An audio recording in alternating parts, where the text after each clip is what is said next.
So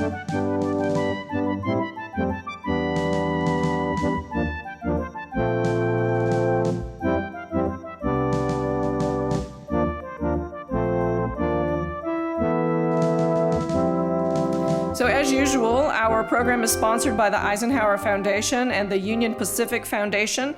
All of our programs and exhibits are made possible only through our partnership with the Eisenhower Foundation and, of course, your generous sponsorship.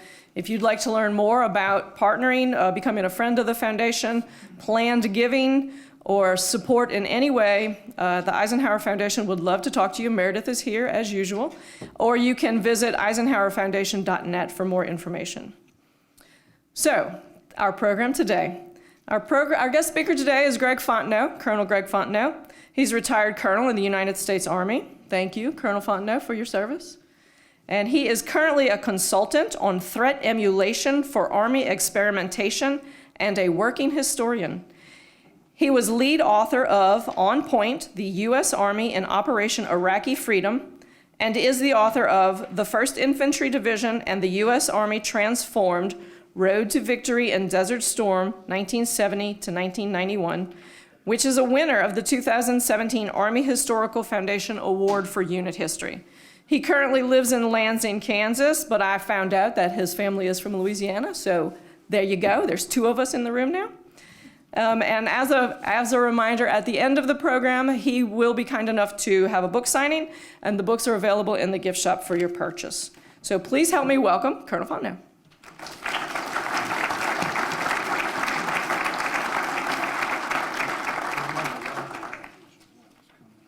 I was just teasing you. Pam's always available for help. We're going to do this. Let's do that. I guess that would help. Oh, there's a jar head in the audience. Which one goes up? All right. Thank you very much. Sorry for getting in the middle of a conversation. My high school classmate and oldest friend, Bill Powers, is here. Bill probably would have been an Army officer of some renown, maybe a 4-star, except he had college algebra Tuesday, Thursday, and Saturday at 7:30. So instead, he became a combat wounded Marine. I mean, it's kind of, QED, that's how it went down. I was thinking about that today, Bill, on the way up here, going to pick you up at MCI, the old airport. When he came home from Marine Recruit Depot, San Diego, he was cute as a button and naive as hell, which we all are the first time you go in the Army. You have no idea, or the Marine Corps, you have no idea what's going to happen to you. I went through what amounted to basic training for ROTC cadets at Fort Riley, and I entered the door at one end with a t-shirt and blue jeans. I came out the door at the other end wearing a uniform and carrying 2 duffel bags. And, middle-aged ladies, measured you for your clothes while you were in your underwear, which nobody'd see me in my underwear except my mom and my roommates until that time. The Army's not real big on worrying about your dignity. Hey, there's Red, Carol, Bill's closest relation. I also have the Dunbar family, actually not the Dunbar family, my wife's cousin, who's now my cousin by marriage from Wichita, Kansas. I'm really glad to see them. Brett Weeks, I served with in the 1st Infantry Division. Where are you, Brett? And my 2 old buddies, Winfried Wolfgang, Preston Butler, and ask Wendy why he's called, I know you don't go by Wendy anymore, he goes by Win, was the son of a German girl who married an American soldier, which there was a lot of that going around at the end of World War II. Bill's mother was Estonian, and she married a soldier. He was in the 71st Division when they got married, right? So there's a lot of that going around too. Herr Christal, Oberst Christal, who I served with in the 1st Infantry Division, was eventually commanded the DISCOM and was assistant division commander for support rather. I came home from Germany in 1964 in January, and I fell in love with Kansas. So it's not too surprising that I went to Kansas State University and married a girl from Wichita. I met her 50 years ago in the summer, this last summer. Proposed to her, I met her in August, proposed to her 3 weeks later. She did not agree to marry me at that point. Yeah, laugh if you like, it wasn't all that funny to me. But I persisted, and we have been married 50 years in August. And as my brother says, I'm getting really good at wife school. I am a work in progress, but someday I hope to meet her expectations. So I wonder if there's someone else. Now, how many of you had relatives who served in World War II? You see, that's great. And if there's something you want to know, I talked to one of the archivist folks, and they have a program that'll help you figure out your relative's story if you don't know it. And I think it's a tragedy if you don't, because as long as we remember people, they're not gone. Parenthetically, 29 years ago today, I was leading a U.S. tank task force. Mike and Wynn were in the field with us, and we fought the largest tank battle ever fought in the history of the United States. I was in D.C. this weekend to remember the 2 killed and 4 wounded I had, and the 111 killed and 286 wounded we had in the 7th Corps. Even a short war, you can learn a lot. How many people have been shot at in their life? Bill, raise your hand. You've been shot at. Shot at and missed? Anybody get shot at and hit? You got shot at and hit? Yeah, where at? Brooklyn. There you go. Well, Brooklyn could be a war zone. You remember cities are armed to the teeth. And some of the folks aren't the good guys. But what did you learn after being shot at once in Brooklyn? Did you learn everything you needed to know by getting shot at? I learned how to run real fast. There you go. So when you get shot at, anything after that first round is postdoctoral study. You don't need any practice to get shot at. Bill also got blown up. You don't have to do that more than once either. So we're going to talk about what's it like to get shot at in Belgium as opposed to Brooklyn, albeit Belgium's probably safer than Brooklyn is today. And I also want to get you some sense of the institution of the U.S. Army in World War II and why things happened the way that they did. I've had some great opportunities here this year after writing the book and having it published in November. I was in Minneapolis, St. Paul, in St. Paul to be precise, in December. 7 degrees outside, blowing snow, and more than 300 people came and stood in the back of the room because they couldn't get all seats. So look at how many of us there are here today. This time in 1945, the Battle of the Bulge had effectively ended at the end of January. Most people that write histories about it say, well, it was over in, when Bastogne got relieved or when the link-up occurred. But if you're in the 7th Armored Division, you were fighting through to 30 January before it was truly over, and then you transitioned immediately into the Battle for the Ruhr, R-H-U-R, as opposed to the R-O-E-R, Ruhr River. There are 2 of them right there together. So the fighting wasn't over, and a lot of dying had to go on from the end of February on. So it's important to put these things in perspective. That photograph was taken in January of one of the tank battalions heading back south to retake the town. I put some World War II maps on one table. This map shows the route back to St Vith using World War II map technology. And if you just pass that around, I'll pick them up at the end of this.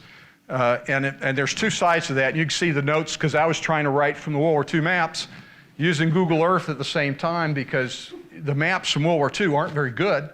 They aren't very accurate. Google Earth is actually pretty good because you can kind of zoom in and you can see for yourself what the terrain is like. And I want to talk about the terrain a little bit.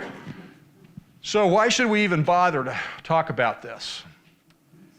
It has the power to explain the nature of the Army in the same way that Gettysburg did.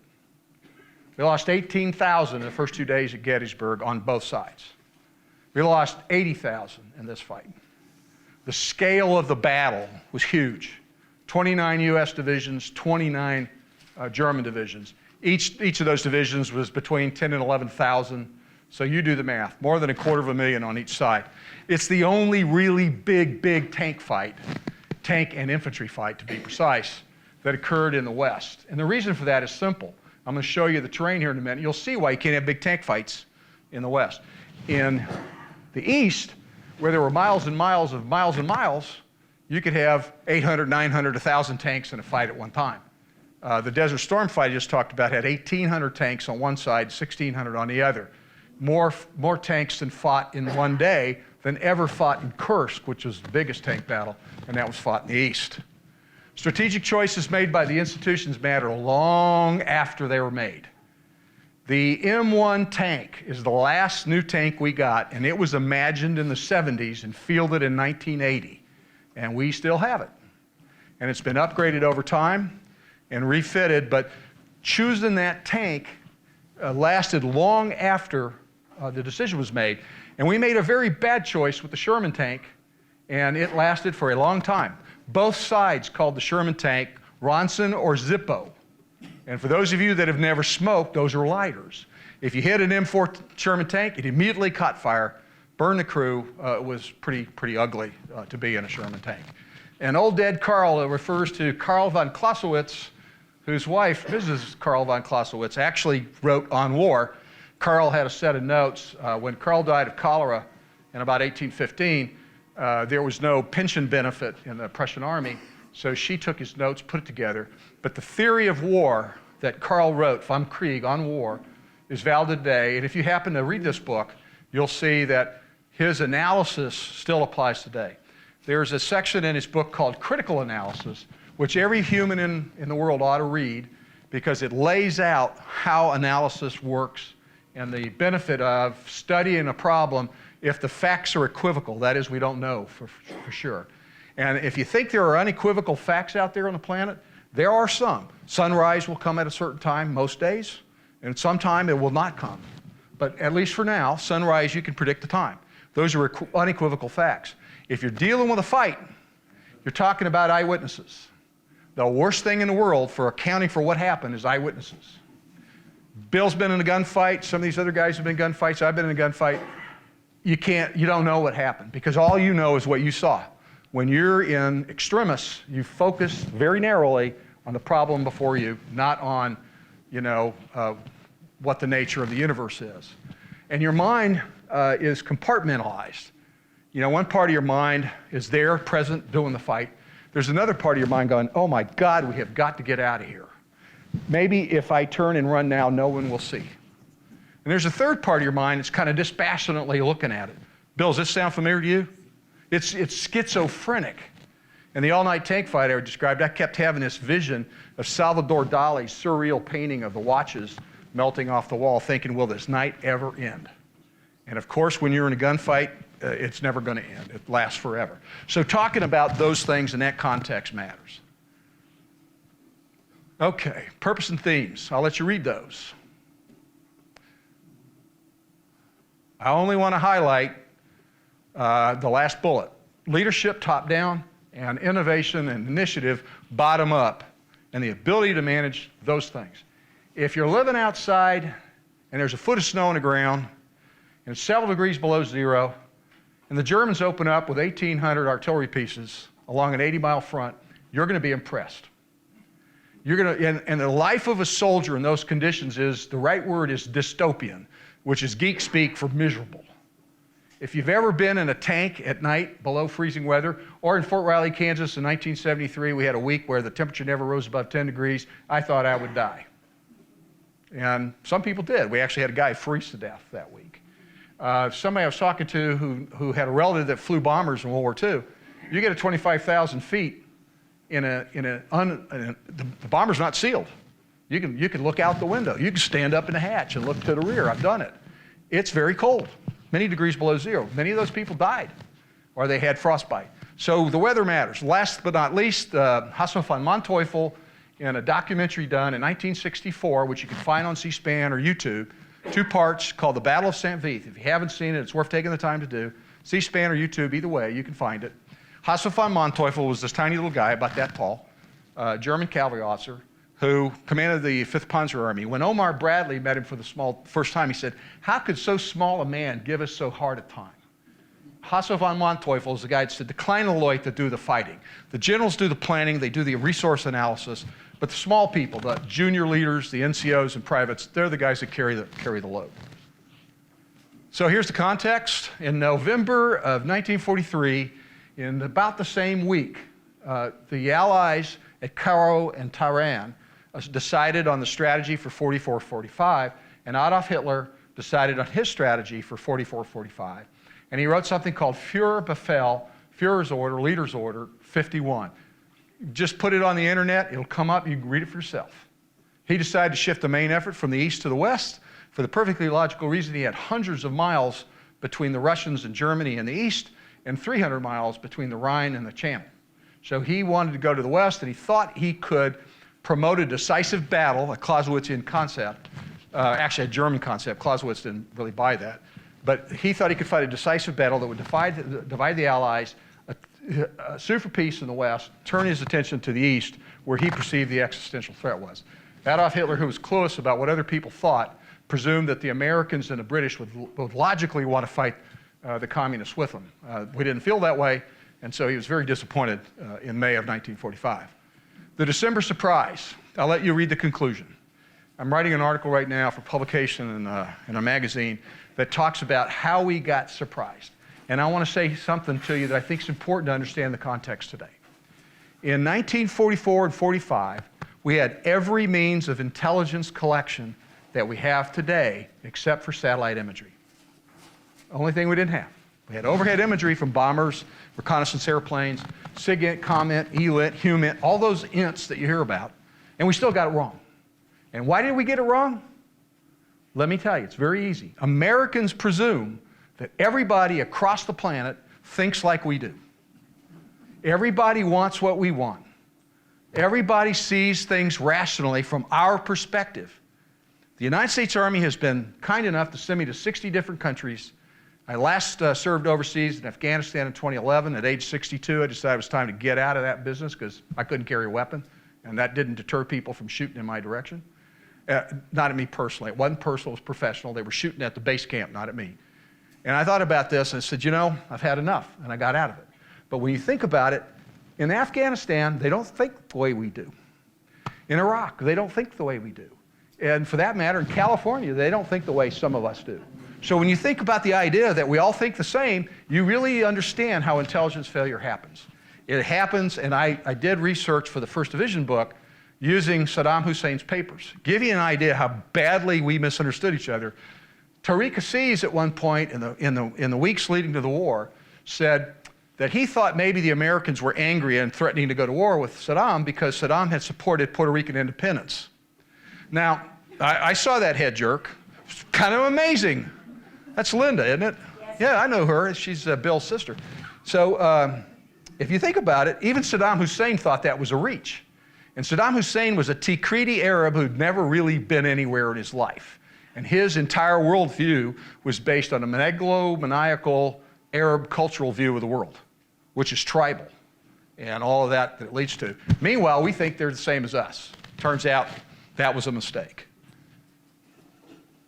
And I know I'm spending a lot of time on contextual things and not on fighting, but if you want to know about the fighting, read the book. I want to talk to you about what I think is important about this story, most important about this story. I think it's all important, is how did we do what we did? How did we plan to do what we did? And why were things the way they were? And what decisions did people make? That's the story of the 7th Armored Division. Someone asked me about the 7th Tank Destroyers. The thing that's confusing about armies is you run out of numbers pretty quick. And so you got 7th Infantry, 7th Regiment, 7th Tank Destroyer, 7th Infantry Division, 7th Armored Group. I went to war with the 1st Armored Division, the 1st Infantry Division, the 1st UK Armored Division. There was 3 1st Divisions right there. Then in 2003, we added to that the 1st Marine Division, the 1st Cavalry Division. So everybody was 1st something or other. The Army does that to make sure that nobody understands what we do. So this is a sketch, came out of a 1947 Military Review article written by Charles B. McDonald. And if you've not read his books, read them. He's a very good writer. He's opinionated like all of us, and he has his own agendas like all of us do. If you want to know truth, you got to study philosophy. If you want to read history, you have to deal with opinions. North of and you see those 3 places, Hurtgen, Ardennes, and the Eifel. Schnee Eifel, it literally means snow plateau. That tells you something about the weather. 106th Infantry Division soldier said he didn't know for sure what Schnee Eifel meant, but he thought it had something to do with a hell of a lot of snow, which is exactly what they had there. The Ardennes is a thick, gloomy place. It's where Maleficent would live if she got a choice. It's Hansel and Gretel scary, and that's in the summertime. In the winter, it's really bleak and grim. It's beautiful, but grim and cold. My wife and I spent 6 years in Europe, or 5.5 years in Europe. When I went to Bosnia for a year, she was there alone. when I came home. She said, you know, I know why Germans start world wars periodically. So why is that, Dana? She said, just get the hell out of Germany. Because Germany's cold, gray, and windy, and misty. And when they have a beautiful day, Germans die of heat stroke. Most of the time, it's like living in the northwest of the United States, the Pacific rainforest, rainy, gloomy, and kind of cold. And that's why I don't sleep outside anymore, because I did that already. So if you look at the battle space from Aachen, which is the old Aix-la-Chapelle, the Holy Roman Empire's capital city, and it extends down roughly to the Trier, which is just to the east of the thing that says Luxembourg, which is the city of Luxembourg City. This is the Schnee Eifel, or rather the Ardennes. That's a tank, M4 Stuart tank from the 87th Reconnaissance Cavalry Squadron, mechanized 7th Armored Division, and you can see what it's like. How would you like to sleep there some night? How about an air burst in those trees, where it blows the tops off the trees, generates splinters, and comes down and kills people? Like if you've seen the HBO Band of Brothers book or movie, you saw a lot of that. You can tell snow's deep there, and the trees are really close together. Not great tank country. I tell people, all country is tank country. Some tank country is better than other tank country. This is not one of the better places. This is a picture of a 1935 postcard where you can see an open space. We're standing or sitting on the hill looking towards the Prumerberg, which was the defensive position of the 7th Armored Division when they first came in.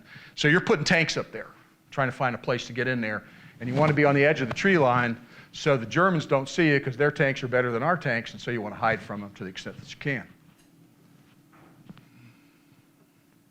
This is a sketch. It says, Wegskizze Teil 1, Panzerverbände. Herr Oberstleutnant Butter, would you like to translate that for us? Do you still speak German? Das ist ein Nein? Nein? Dankeschön. So what that is, it's a way sketch, page 1. It's a route sketch. And then there are a bunch of things down there, but if you see these places where it's thick, and if we didn't have the light so bright, you would see a bunch of red marks. That means tanks don't go there. Those are the main routes of the 6th Panzer Army, the main effort of the German counteroffensive. They're going to go through tough routes. Just so you know where you can find this thing, put your hands on it yourself, touch it, sniff it, all those kind of things geeks like. It's in the National Archives and Records Administration across the street in the Eisenhower Library. And if you've never, and I don't want to get in trouble with anybody here, but I am, they serially number researchers. I was researcher number 144 in the spring of 1970, thanks to Stephen Ambrose. And he opened a world for me that I never realized existed. And so I like nothing better than being in an archive and getting to read stuff and touch things, which eventually they won't let you do, because these things are 75 years old now. It was captured on the 2nd day of the fight, and it gave up part of the plan. And if you don't take advantage of the National Archives experience here, you're just wrong or mistaken. The other thing I want to say about this is German place names tell you everything you want to know about them. If it ends with a Feld, what do you think it means? Farmer's field. So there's a place where there's some opening. If it's a Bach, Harrisbach, Heppenbach, that means there's a stream there. It's a town and a stream. A Bach is a stream or creek. If it says Roth or Rhoda, there's some places like that, then it's a clearing in the forest. If it has a Scheid on the end, and there's a couple of them up there, Mutterscheid, that means it's a Scheid is a ravine, a valley, a gully. German place names describe exactly what's there. They do in the United States too. One of my favorite names, and please plug your ears up if you're offended easily, Maggie's Nipples, Montana. I mean, I just can imagine what that place might look like. But place names, especially in Germany, Bill, tell me if I go too far. Stop me from losing control. Let's drive on before I say something I'll regret. Concepts and conditions. That's how the U.S. Army proposed to fight. Now, when you look at that, there were 89 divisions in the United States Army. The original plan was 200. And we would have 200 divisions, and the infantry division would be about 14,000. The armored divisions were going to be about 12,000. So 200 times 14 is about a big number. I didn't go to college algebra at 7:30, which is why I didn't go to the Marine Corps, but I didn't do any better than Bill did. So when you get to this, it's a lot of people. We found we couldn't man 200 divisions for the simple reason that priority 1 was to strike back. What's the best way to strike back at the Germans if you can't put divisions ashore? Air Force. So the Army leadership, General Marshall in particular, manned the Air Force first and foremost. The other thing you need to know is we had a Europe first strategy. But guess, I won't ask you to guess. As late as the end of December 1943, there were more U.S. Army divisions in the Pacific than there were in Europe. Let me say that again. As late as 1943, there were more divisions in the Pacific than there were in Europe. So we couldn't man all our divisions, and we couldn't man all our divisions because we were manning the Air Force first. We were literally the arsenal of democracy. We're building stuff for the Russians, the Brits, everybody. And we didn't want to empty the entries. Rosie the Riveter filled in, but couldn't do it all. So you had to keep people on the strength to do that. As a consequence of that, and we're fighting two-front war. We're fighting in Europe and the Pacific. Who else fought a two-front war? Germany fought a two-front war, and the United Kingdom. So by the end of 1944, we're running out of troops, and so are everybody else. So we went from 200 divisions to a planned 120, then to a planned 100, and then we took what we called the 90-division gamble.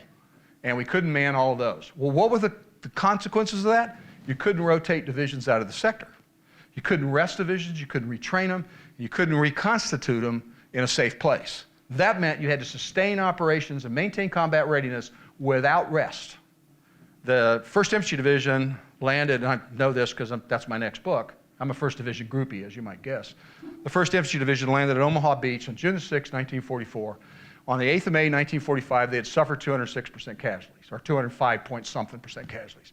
So if you lose more than twice your authorized strength, who's left? And how do you maintain readiness? How do you do training? How do you assimilate replacements? That is a problem we did not solve effectively. We did, however, solve it with individual replacements, which is kind of tough because some of these guys got yanked out of schools and got sent straight into the field without really going through the 12 weeks of infantry training. And if you got handed a rifle in 1945 and you'd been at the University of Chicago a month before, which a guy interviewed this fall went through that, and he got captured in the Bulge. So how you like me so far? I had 3 years at Chicago, and all of a sudden the Army says, okay, you're done, and put him in the field with a rifle platoon. We had, however, absolute air supremacy by December 44. And I say air supremacy because the Germans could mount sorties, but they got swept from the skies pretty quickly, even with the ME-262 and all those kind of things. We had a manpower shortage. There were 22 divisions in the Pacific by the end of the war. How many Marine Corps divisions? Bill? 6. So when you hear, you see the Pacific HBO thing, you think only the Marines fought in the Pacific. No. The Marines carried their share of the load, but the load was too big. So if you look at Peleliu, one of the great Marine battles, they would go ashore, assault-trained, amphibious-trained Marine division, and a non-amphibious-trained Army division would come in and complete the fight. Now, we did have a bunch of amphibious-trained Army divisions, but not enough to do all the islands. So you had 2 amphibious corps commanded by Marine generals. Each of them had an Army division, and both of them's core troops, the combat support, the engineers, the medics, all those guys were Army troops. So the Army's role in World War II in the Pacific is not well understood. German Army. Everybody talks about Blitzkrieg. They didn't do that. What they really did was Bewegungskrieg, and that's a war of movement. That's German terminology. They used Blitzkrieg only after newspaper journalists said it. They said, well, this sounds good. We'll tell everybody that's what we're doing. Well, really what they were doing is operational maneuver, or Bewegungskrieg, war of movement. They had problems too, and we're going to talk about that. They also had 2 armies. They had the Waffen-SS, a lot like our Marine Corps. No, I'm just kidding. The Waffen-SS, which didn't take orders from regular Army officers if they didn't want to. They were political. Come to think of it, that is a lot like the Marine Corps, isn't it, Bill? And then you had the regular Army. I'm kidding, of course. Or if not, Bill will get even. And lastly, there's this myth about Auftragstaktik, that the Germans were going Auftragstaktik, which is mission orders. Yeah, the Germans did that. They never called it that. An Auftrag is a task. So literally, this is task tactics. Do this task. Well, that could be very directive. What they really did was Selbstständigkeit, which is self-reliance of junior officers and junior NCOs.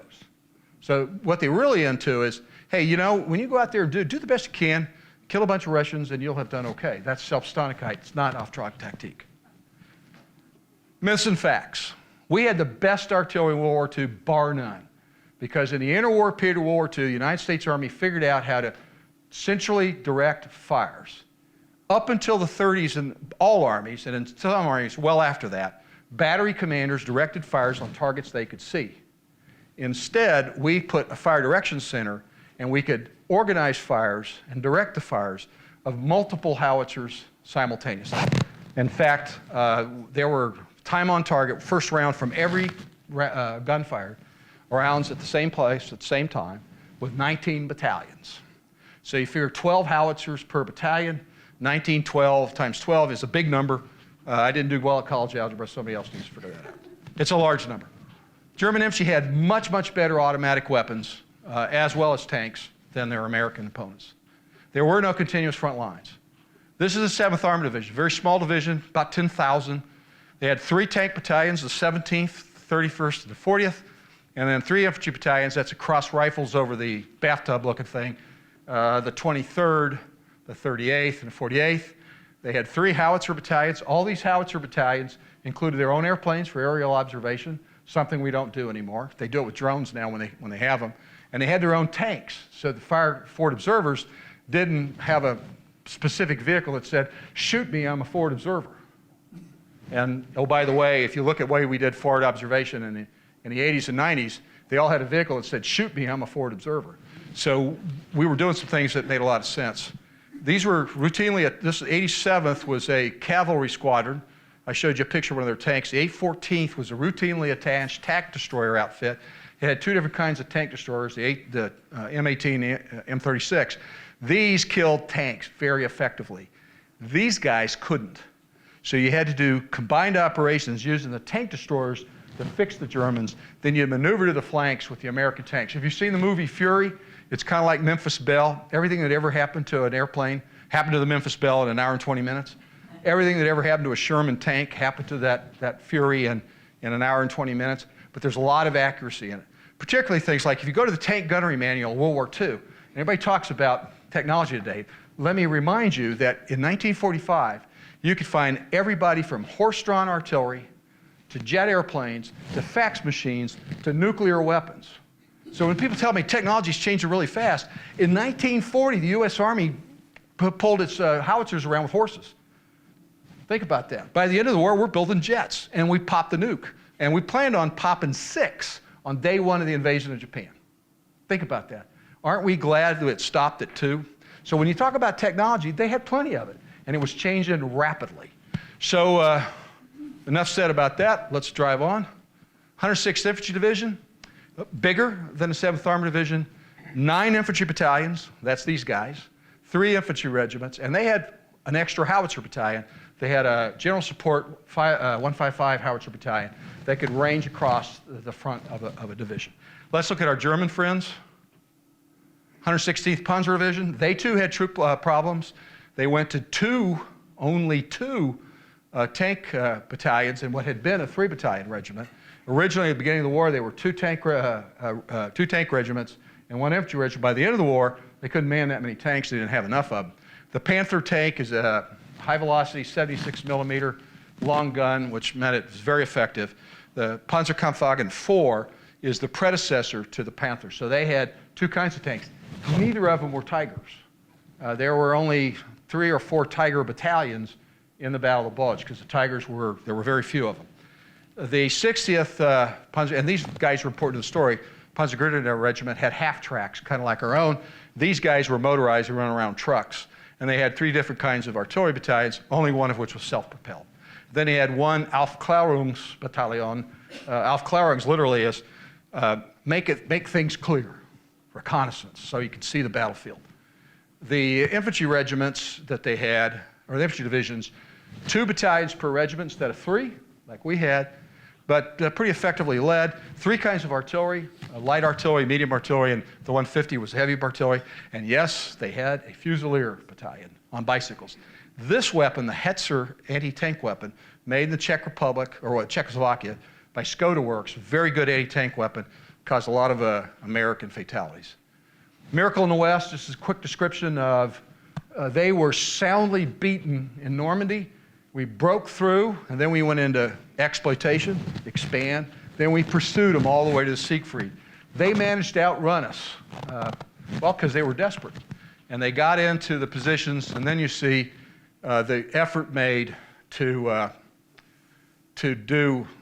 rebuild. And look at this. There were 1,552 tanks in Army Group B, which is the outfit that's going to fight in the Ardennes. Only had 100 tanks by 7 September 1944. The bad news for them is we culminated, Clausewitzian term, we ran out of gas. Almost historically, offensive operations eventually culminate because you can no longer advance your logistics fast enough to keep up with the attacking troops. And that's what happened to us. And then we were beaten up too, and it took a while to restore it. So this just shows, this is a post-war map done with India ink. I include it because I just think it's pretty. But the scan lost some of the colors. But that's the advance of the Allied forces. And it's important because here's the Ardennes, right? So north of the Ardennes, you have 1st Army, U.S. 9th Army, British 2nd Army, Canadian 1st Army. These two outfits are assigned to Montgomery's 21st Army Group. The U.S. 9th, the U.S. 1st, and the U.S. 3rd Army are part of Omar Bradley's 12th Army Group. The U.S. 7th Army and the French 1st Army are part of, I just did a brain dump on his name, 6th Army Group. Can't remember who commanded that right now. 55 divisions, but no reserves. So if you want to generate combat power to do an offensive operation, what must you do, Staff College graduates? The principle of war, economy of force, which is geek for you got to thin the line. And so that where would you thin the line? Where's the biggest obstacle in the Western Front? The Ardennes. So why would you do it there? Because, you know, the Germans attacked through the Ardennes in 1870, in 1914, in 1944, and I'm thinking if they attack France again, they're going to come through the Ardennes again. It's an obstacle, but nobody expects you to go there, let alone the Gringo High Command. We didn't believe they'd do it, because why? We're thinking they think just like we do, and the rational thing for them to do is to take their last operational reserve, these 28 divisions, which, by the way, we were tracking them. We knew more or less where they were. What we didn't understand is what they proposed to do. If it had been us, we'd have gone into the defense, because that was rational from our perspective. What they hadn't reckoned on is the megalomaniacal Führer, Adolf Hitler, thought he could still win. And oh, by the way, German morale was still high. Hard to believe, but they had good morale as late as the turn of the year 44, 45. They fought like tigers until after the Ruhr River. And after that, on the east, they fought like tigers to surrender to the Americans rather than any idea that they would survive. Plus, they were also defending Germany at this point. And fighting to defend France is different than fighting to defend your hometown. One of the guys I write about in the book is a guy named, just had another brain dump, Klaus Ritter. Klaus was an anti-tank gunner in the 18th Volksgrenadier Division. He came home on leave from the East Front, found out that the line was so close to his hometown. He lived about 8 kilometers, about 5 miles from the line. He said, hey, maybe I can wangle a reassignment. And he did. And when he got wounded shortly after Christmas in 1944, and the counterattack was coming, they said, well, you guys need to walk back to Prüm to where the hospital is. Prüm is 30-odd kilometers away. But he knew home was on the way. So Klaus went home, never showed up, went AWOL, deserted, if you like, and wrote several books after World War II. He was alive in 2015, and he did a harangue for the Green Party. If you buy the book, you're going to love Klaus Ritter. I know I do. I think he's a great character. So this is the planned attack. Those are supposed to be red, but bleeds out here. This is St Vith, where the 106th Division is. 7th Army Division is right up here. They're getting ready to do a counterattack. The 8th Corps is defending from Bulge all the way down to south of Echternach. The 4th Infantry Division in the south, beat up in Hurtgen Forest. Some of the infantry regiments lost half their strength. Just north of them is the 28th Infantry Regiment. They were beat up even worse than the 4th Division. And just north of them is the brand new 106th Division. They arrive in the line on the 11th of December, and the battle starts on the 16th. And there was one combat command of the brand new, recently arrived 9th Armored Division right there. So this is 80 miles. Each of the divisions had 15 to 20 miles. A World War II division's weapons capability would allow them to cover about 10 miles of frontage. So they accepted risk here in order to create offensive operations that were going to go against the Ruhr River that were going to attack ROER River right there. They were going to attack with 5th U.S. Corps up there. And so you can see the 5th Corps, 8th Corps boundary right there. So that's the situation. The Germans hadn't got the memo that they were supposed to defend, so they attack, and they immediately surround 2 regiments of the 106th Division with the 18th Volks Grenadiers. Really quickly, then the 7th Armored Division gets told, hey, you guys go south. We don't know what's going on down there. It's no big deal. Here are your routes. These are administrative marches. Sadly, the front line is just east of this. When they get the order to go, they start at 4:30 in the morning. Malmedy is crossed by Kampfgruppe Piper, Joachim Piper leading it with 116 tanks. And he crossed Malmedy early in the morning, and he's bringing more of his friends also. So an observation battery, not assigned to the 7th Armored Division, gets to Malmedy. The commander, the local military government commander, American, says, don't go south. Joachim Piper's guys have broken through. He didn't know who they were. Germans have broken through. This guy said, I really need to get south. He tried it. Joachim Piper's guys captured him, massacred him, and the rest of the story is known. 7th Armored Division's moving with soft stuff. 203rd Anti-Aircraft Artillery, the maintenance guys, the Division Artillery Headquarters, the DTAC, not a bunch of fighters there. 2 battalions in the Reserve Command. They turn. They get to Stavlo just when Piper gets there. Another big fight. So instead of getting down there, it's only 30 miles. Instead of getting down there, leaving at 4:30 in the morning, and you're thinking to yourself, by the way, folks, tanks don't go very fast in World War II. If you're thinking they're moving at 20 miles an hour, no, they're not, because they're icy roads, and they're sliding everywhere. It takes them the better part of 24 hours to get there. Part of the reason was Piper and the Germans are crossing their path, but also 8th Corps Corps support units are being told to withdraw. They turn it into the Oklahoma land rush, and they're heading west. Some people thought they weren't going to stop till they got to the channel because they were very upset and concerned and wanted to leave.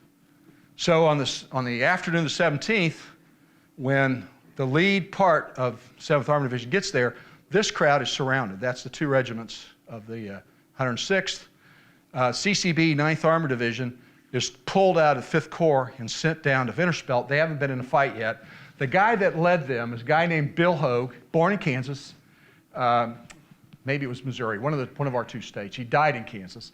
He was trained as an engineer, stood up Combat Command B of the 9th Armored Division. And they said, Bill, you're such a good officer, such a good engineer. Please go build the Alcan Highway. And he did. Then when he got done with the Alcan Highway, he said, Bill, you're such a good engineer. We want you to command the 1st Special Amphibious Engineer Brigade to work with beach obstacles. And he did. They said, Bill, you did such a good job. We're going to give you Combat Command B back. And he did a really great job here, and he took the Remagen Bridge. Retired as a 3-star general, lived in a trailer in eastern Kansas on his son's front lawn, and died at the clinic at Fort Leavenworth, and nobody knows a thing about him. I would love to write a biography, but his son's dead. There are no papers. It's a travesty because Bill Hogue was a great American hero. Anyway, I'm not going to spend a lot of time with this. This is to make you understand that it was confusing. So the defense is going to be centered around St Vith. The 7th Armored Division is arriving 1 unit at a time. The 8th Corps commander told the 106th Division commander on the 16th, tomorrow morning at 7, the 7th Armored Division is going to be here, and they're going to take care of business for you. So the 106th Division commander thinks he can get 180 tanks. He got Bruce C. Clark, his driver and an aide. And the rest of the division doesn't begin to even show up till late in the day. And all Clark could do, Hogue and Clark, is put troops out in harm's way.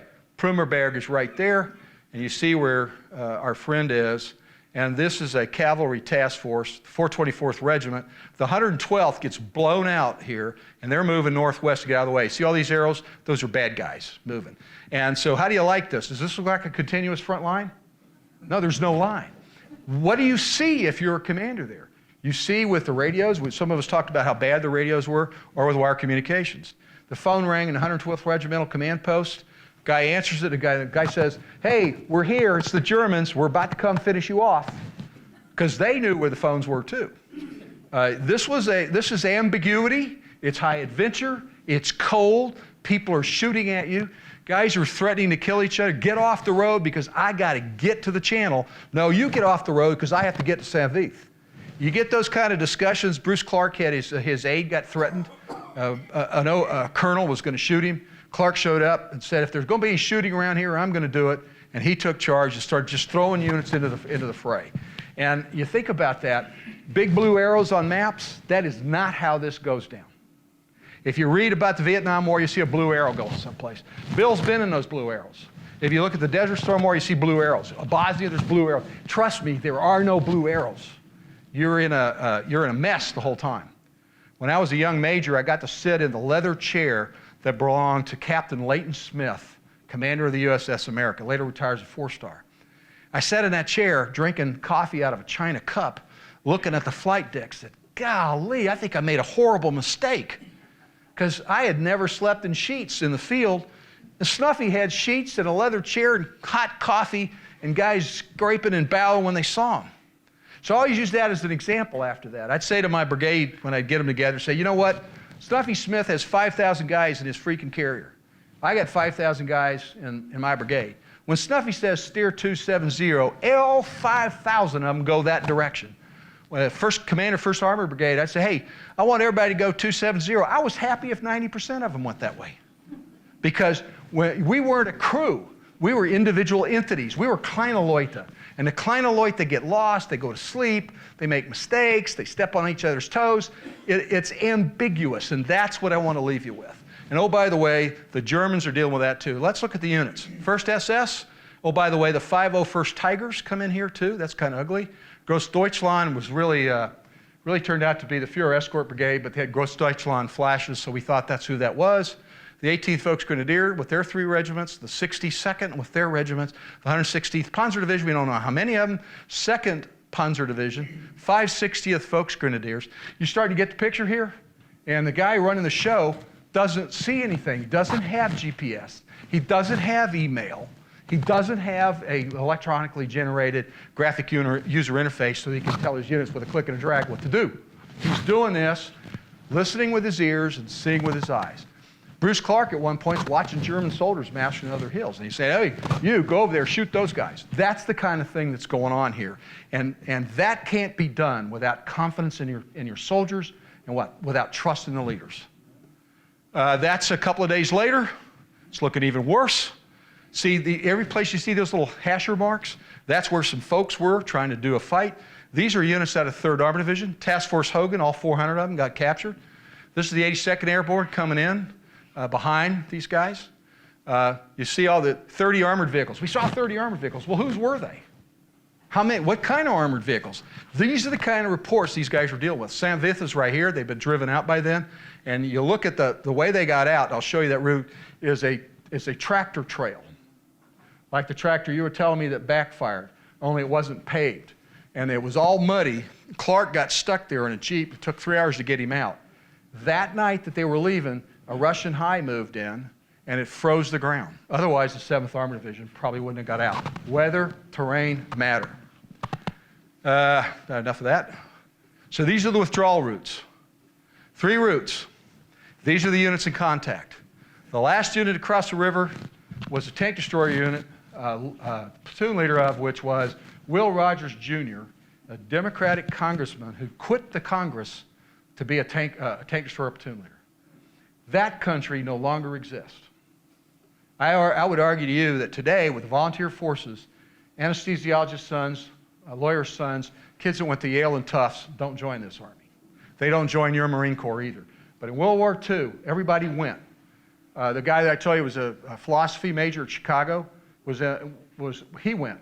One of my favorite humans is a guy named Staff Sergeant Richard L. McBride, graduated from Yale with honors, enlisted in the infantry as soon as he graduated in 1943, was a 60-millimeter mortar section leader, turned down OCS twice, turned down battlefield commissions twice, because he wanted to be an infantry 60-millimeter mortar section sergeant with the 7th Armored Division. He wrote a memoir called Grinding It Through, and you read these soldiers' memoirs, and you had semi-literate guys like my father and Bill's father.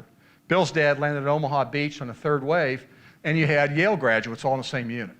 That's cohesion, the kind of which, and it's the last politically motivated comment I'll make, that I wish we could get back to, where we didn't argue with each other over our political views, instead thought of ourselves as similar. These are the units they were fighting. This was the Führer Escort Brigade, and this is a quick sketch of a fight that took place at a place called Baraque de Fraiture. And if you look up Baraque de Fraiture, it'll come up, talk about the Battle of Bulge. If you look at it on Google Earth, you can see a US 105 millimeter howitzer. It was defended by a major named Parker. The 589th FA Battalion got overrun in the Schnee Eifel. They came out under orders to escort and provide security for a Corps artillery group. Think about that. 3 howitzers and a handful of guys are going to secure 3 battalions. Well, a general officer commanded them, told them to do that. When they got there, Major Parker said, wow, these crossroads are critical. I think I ought to stay here and do what I can. Let's go back one. If I can make it go back. There you go. Back another. Must not be pointing us in the right place. Okay, and another. Now, if you go look here, this is Monhay. Right down here is Barak de Freitur, the crossroads. 2nd S Panzer Division is heading this way. You got the 560th going that way. You got the 162nd, the 18th this way, and then you have other SS units the 9th SS trying to get in here. So if you lose this crossroads, what happens to everybody east of them? They go into the bag. So he decides to defend that, and they get pushed out finally on the 23rd of December. Went to visit one of the combatants there, a guy named John Schaffner. He was in a foxhole right there at the intersection. And he went in to warm up for a bit, and his buddy with him. Otherwise, they'd have been killed because the 2nd SS drove tanks right over their foxhole. John Schaffner is the president of the 106th Infantry Division Association, one of the finest men you'd ever meet. The 24th of December, the 7th Armored Division had been withdrawn to here.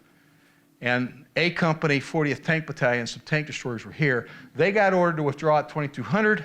2nd SS Panzer Division was ordered to attack at 2200. It was pitch dark. If you get a Sherman tank, it's got a telescope about that long and a little periscope, about a 3-power telescope, which is like nothing, and about a 5 or 6-power periscope. Now, Tank Gunnery Manual at the time said the way you fire is you look at your non-ballistic sight, which means it can't estimate range, and you do the width of the target is equal to the range over mils. There are 6,400 mils in a circle. Now, you know how well Bill and I did at college algebra.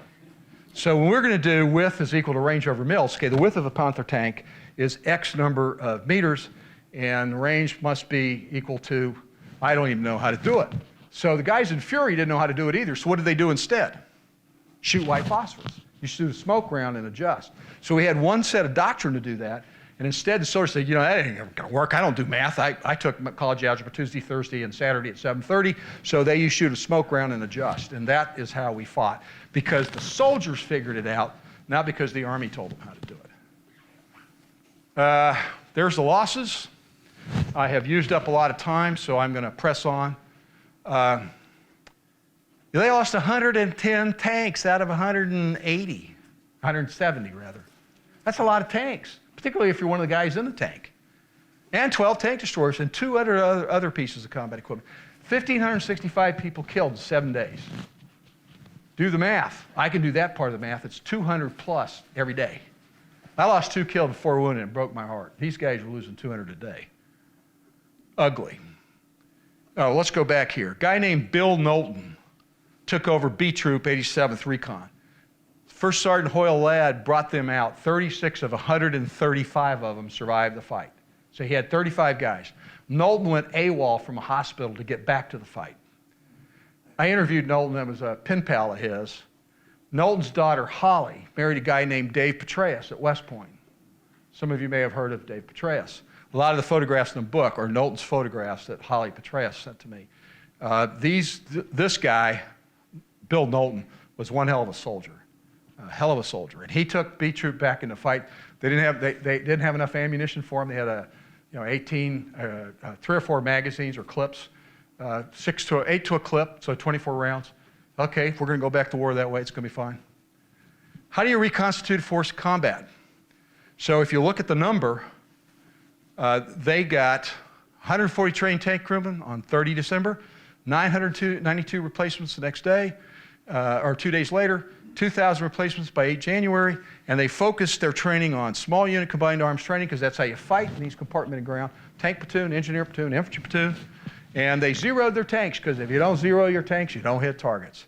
Now you guys that are hunters know zeroing is making sure your sights look at the target at a particular range at which you've decided to zero. In those days, they were zeroing tanks at about 700, 800 meters. When I came to the Army, zeroed at 1,200. In the desert, we could shoot at people and kill them at 3,200. I didn't let my guys do that because you really can't see who you're shooting at that far out. But getting that straight, they worked up traction solutions. Ice and snow, the M4 Sherman was designed to go on roads, built purposely to operate on roads. Didn't do very well in snow and ice. This is the route back. I'm just going to show you the route. I'm not going to talk you through that because I've been at it about an hour, and I want you guys to be able to eat your sandwich. That's St Vith. You know, being in a town that's being fought over isn't a pretty picture. Aachen, Germany, the imperial capital of the Holy Roman Empire, was described by soldiers of the 1st Division after they took it that it had been reduced to a Roman ruin. That looks kind of like a Roman ruin to me. If you buy the book, I have a picture in there of bombs and a horse artillery of the Germans. You can see the horses going, I want out of here. And you know, being in St Vith was not a good deal. Killed about 80,000 U.S. casualties, killed, wounded, missing, captured, and about 100,000 German casualties. No one knows how many Belgian and German casualties, civilians there were. The best guy is a guy named Schreiber, a Dutch person, and it looks like about 3,300 civilians were killed in the fighting. So the other thing is, you don't want to be in the middle of a war, whether you're a civilian or a soldier. That's my story, and I'm sticking to it. You want to have lunch before questions or questions before lunch? I think we should go ahead and do questions because the lunch is going to take a little bit longer. Okay, fine. So if you get tired and you don't want to wait for lunch, sayonara, guten Abend, and all that. Questions, anybody? And I will try to answer it. We're trying to get the microphone. Here's one old soldier I talked to is limping out of the building. I know how that feels. I had a neighbor behind me in Wichita. He was from Latvia. Had a pretty good accent. He fought with the Germans. Mm-hmm. He hated the Russians. Mm-hmm. To this day, he just, I hate them Ruskies. And he was a sniper. I'll tell you a quick war story about Germans and Russians. When I was brigade commander in Germany, we were coming home in '97. I was there 24 months. I was gone 18 of them. And there was this guy who'd fought against the Americans in World War II. His name was Manfred Wagner. And we'd never had a, quote, Keller party. And he said, you know, my predecessor, you got to go to a Keller party. Couldn't do it. Leaving in about 4 days. Manfred says, hey, he saw us. We went by to say goodbye. He said, come on down. We'll have some sparkling German wine, which is pretty good. And he said, I want to show you where the good stuff is. Well, they had walled off the Keller at the end of the war, actually before the end of the war, because they thought the Russians were going to get there. And they didn't break open the secret compartment of the Keller until the end of the Cold War. So we go to this musty room, and he brings out this bottle of 1937 Armagnac. And he said, I want you to have it because I didn't want the Russians to drink it. I will never open that bottle, but it's a great joy to me to look at that thing and remember that the United States Army did a good job. Secondly, when the Cold War was over, we left. I don't think we should have, but we left. A lot of armies don't. Ma'am? I have the microphone for the next question. Anybody have a question? I've exhausted them. Okay. Yes, sir, Brett. Sir, with regard to U.S. Army replacement policy or their philosophy as far as keeping units in the line, I've read a couple accounts where the Army basically, they intentionally did that. They believed they could wage a war of attrition against the Germans, and they, keep the pressure on the Germans, keep our units in contact, fighting, and basically wear the Germans down because we could replace it. We could replace our troops. They couldn't. And I've never read that, and that's the kind of cynical reasoning I hope our Army never gets into. Yeah. There was a long period of time where leading historians like Russ Weigley and historians that didn't understand the American Army like von Crefeld and others, and pundits like Bill Lynn and Jim Luttwak, who hadn't got a clue, never wore a uniform, never will have a clue, talked about the cynical leadership of the U.S. Army. I can tell you that I can find no evidence. Sir, could you find a toxic leader in World War II? Of course you could. Can you find a toxic leader today? Yes, you can. But I know of no officer, that's not true, I may know one or two officers, that didn't care about their soldiers. And I know Eisenhower thought about it, George Marshall thought about it, Omar Bradley thought about it. These were people that really, they cared about their people. That could be true. I haven't found any evidence of it. The replacement policy was based on how we designed the structure to support replacements. We built an army that was designed to rotate. So we had replacement depots. That doesn't work if you aren't rotating. So the replacement depots were part of the problem. And I've got all the Army Ground Forces studies and after-action reviews on that. And I got to tell you, there's a lot of stuff about, boy, we got to do this better. But there's nothing about, we're going to wear out the Germans. And by the way, we were worn out too by then. Remember, we were out of troops too. We culminated in September. We didn't quit on purpose. We were out of Schlitz, literally in some cases, but out of fuel, out of ammunition. We had real shortages because we didn't expect to be to the Siegfried until about a year after the invasion. So when you beat the timetable by about 6 months, you've used up a lot of gear. I mean, rubber on the roads, we lost lots and lots of stuff. Look at the Red Ball Express. You know, the Red Ball Express, and the amount of fuel used was, for the time, a huge amount. Any other questions? Follow up. Follow up? Yeah, I'm sorry. Just to follow up on that. I did read also that, you know, a lot of the divisions, 1st Infantry, you know, the airborne divisions, the reliables, you know, the ones that were combat veterans, you know, they were tended to be, you know, almost like our SS. They were the fire brigade, you know, and they, you know, if you look at the casualty rates of some of those divisions versus, you know, other divisions that were less reliable or less experienced, you know, from what I've read, there was a tendency to keep them in the line because they were so reliable. There and they were is truth to that. Yeah. Bradley explicitly talked about it. He didn't want to have to use 1st Infantry Division. 1st Infantry Division made 3 assault landings. Algeria, Sicily, where they almost got overrun at the beach by the Hermann Göring Panzergrenadier Division tanks, and Omaha Beach.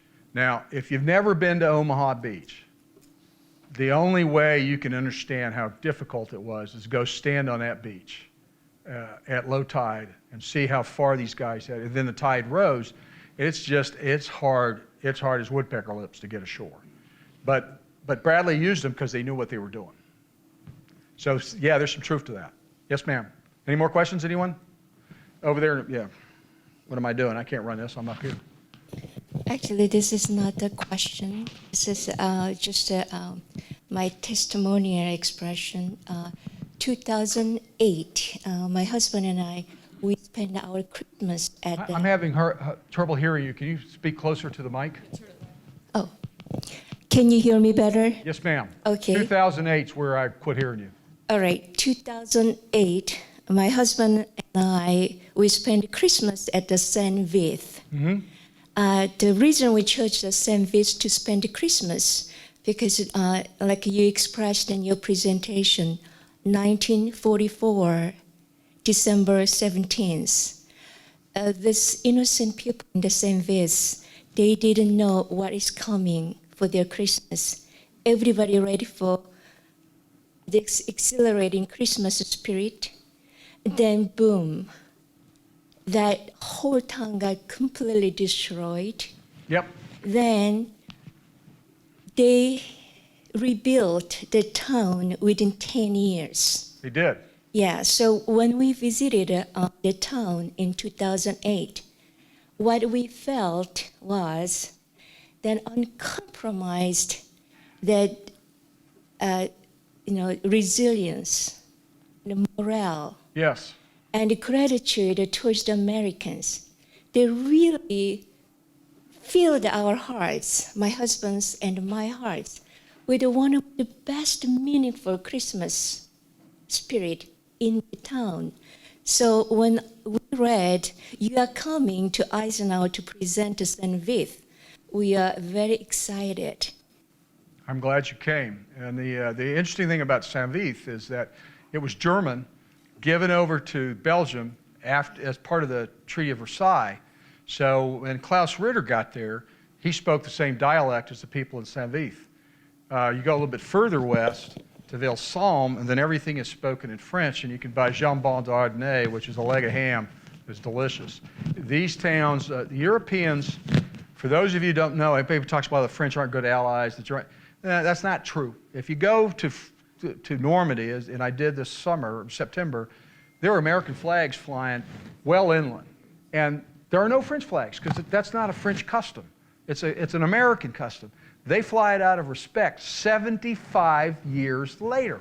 And you know what? They know the history of that. I don't think our kids do. I'm tutoring an AP student. The textbooks are okay. They're slightly slanted left, but they're good textbooks. You can learn the story of America, but we don't spend a lot of time teaching it. And not everything that happened in America was bad. And our performance in World War II was fantastic. But don't forget the Russians lost 20 million. Ma'am, are there any more questions, anyone? Another question? Oh, I'm sorry. This is kind of after all of this went on. I've been reading some stuff, and somewhere it said that when the American troops went into Germany, we were told not to smile at Germans, not to fraternize, not to have any contact with the people.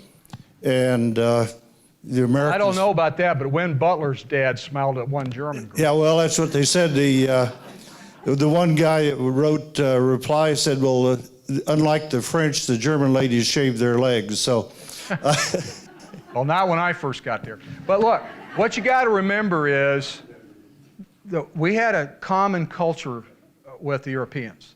If you look at the fighting in the Pacific, there was no common culture. It was even more brutal. But don't think for a minute American soldiers didn't do bad things. They did. You get in a fight with the Waffen-SS, there was a no-quarter rule in a lot of units. If you're fighting the Waffen-SS, you can't say Kamerad, and it's okay. Not with those guys.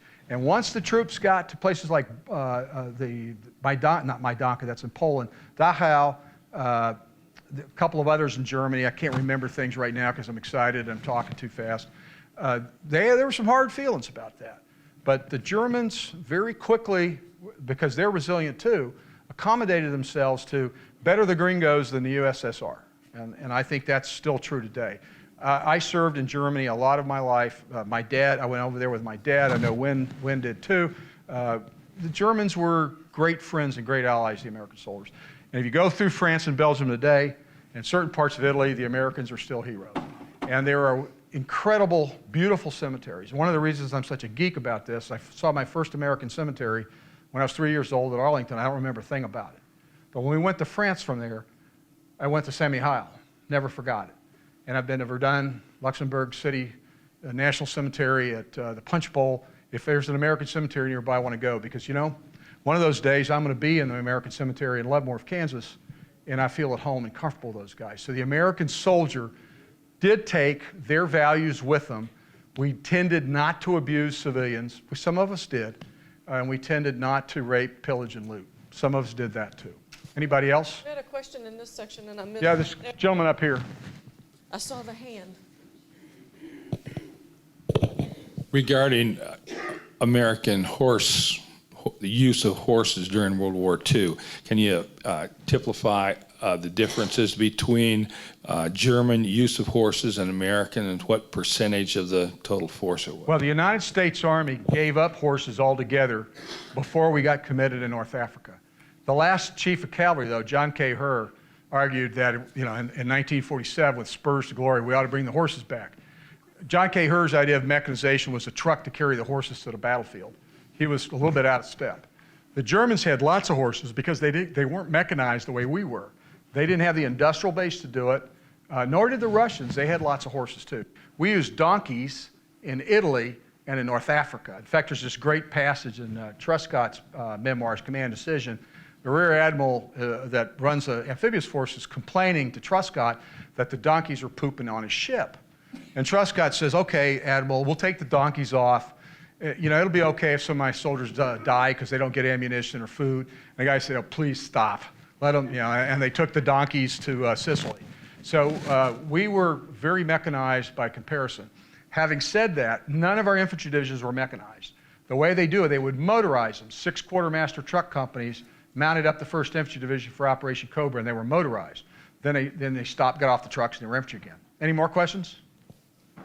So I'm going to go ahead and ask you to thank Colonel Fontenot with me. The lunch is here. Please take your time and eat lunch. Colonel Fontenot will be around if you have some more questions or if you have a book to sign. So let's thank you. Thank you very much.